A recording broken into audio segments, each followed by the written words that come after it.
G'day guys, and welcome back to our channel. My name is Donna and we are the Travelling Buckinghams, and we want to help inspire you to get out there and explore Australia for yourself. In this video we are going to give you the rundown of what we do as far as homeschooling our kids and their education on the road. So it's a great video for people who are thinking about doing the big lap for themselves, or if you're already doing it, to see what we do. So what we're briefly going to be covering is how long it takes, the subjects that we do, the timetable and how we schedule that out, what reading the kids do, and also because we're from Victoria, I'll give you a bit of a rundown on what we had to do as far as the application process goes to apply to take your kids out of school.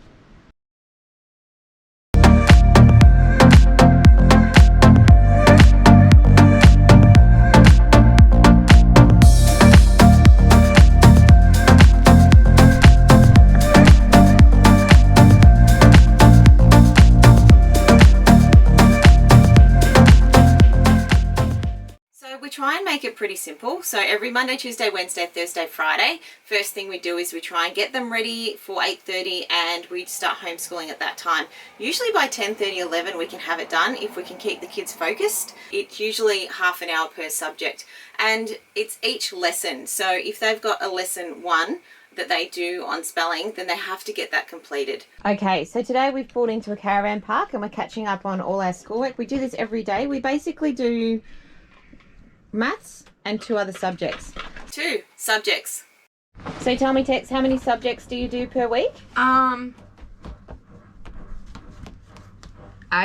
8? Yeah, I have this extra book because Mum got the grade 6 one thinking, oh, this would be easier, but this one's easier for me. We do extra maths. I don't know, I think it's really important. And so basically that's why he's got like 8 subjects, so we just spread them out throughout the week. This is what a book looks like. This is the geography one. There is 34 lessons, so basically 34 weeks, and that's why we put 1 subject in per week. Is that correct, Tilly? Yep. What's your favourite subject? I don't know. It depends what it is for the day. Ah, yes, what they're studying for the day. So at the moment, Tilly's doing Geography, Year 3, and she's learning about New Zealand. So this is a little bit harder for Tilly because she hasn't been to New Zealand, whereas when we're doing Australia, it's quite easy, isn't it? Yep. So there's a little bit for them to read. So sometimes I need to read that with them, and then they have the answers here as questions to the answers here as well. The timetable, you want with this, but this is what we do. So what we have done is we've made a little calendar. So read 1 chapter every day. So we do that at night time. And then on Monday we do maths every day. And on 3 days we do a diary, which is more of a topic that the kids can choose, and then they research it and they look it up. And usually it's relevant to what we're doing at the time. So for example, on Tuesday they do maths, diary, history and geography. But on Mondays they do reading, spelling and maths. So we've basically planned it out, so we've got it all down. Spelling review, which means from Monday's book, we go back up and we have a little spelling test.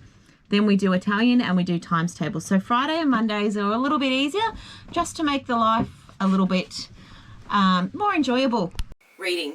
So basically I let them choose a book and I make sure that it looks like it's relevant to their age group of what they can read, and we get them to read at least 1 chapter per day. So sometimes if we're in the car, that's what we get them to do, as well as their maths.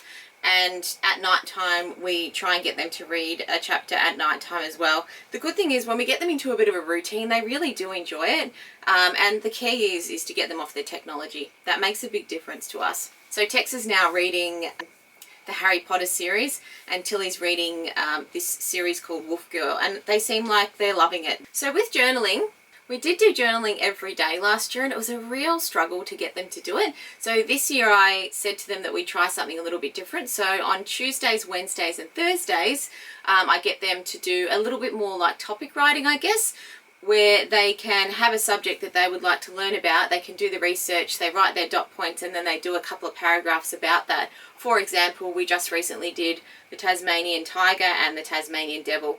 So the beauty of it is they can research, they learn how to write, we try and put their spelling words in there, and they also are doing it on subjects that we're in and around, and they retain the information a lot better that way. Times tables is really simple. We just get them to write them down, get them to count them out loud, and we have little tests. So in Victoria, there is an application process. So I think it's homeschool education where you put in an application, and they just want you to basically go through each subject on what you're going to do. Felt really stressful at the time, but it was quite easy. Now, if you were to buy those books that I showed you, it would just make it so much better because you would be able to go through each term and write down actually what was in the books. So it's a fairly easy process, and I guess they're trusting you to make sure that you're homeschooling your kids properly. So that's it, guys. Thanks so much for watching, and if you enjoyed the video, make sure you give it a thumbs up, and if you like this sort of thing or you'd like to watch our adventures traveling, hit subscribe, and we'll see you next time. Okay, so Tilly wants to show us her books as well. So show me what you've got there, Till. So I got health, science, my math, Yep. my spelling, which I don't know why that picture looks very weird, my geography, my history, and my journal. Show us your journal, Till. Oh, yes. So what do we use? Oh, that is so pretty. So Tilly's decided she's going to start collecting flowers and plants and that kind of thing. And that's a lavender that we got from the lavender farm the other day. Beautiful. Thanks, Tilly. You're welcome.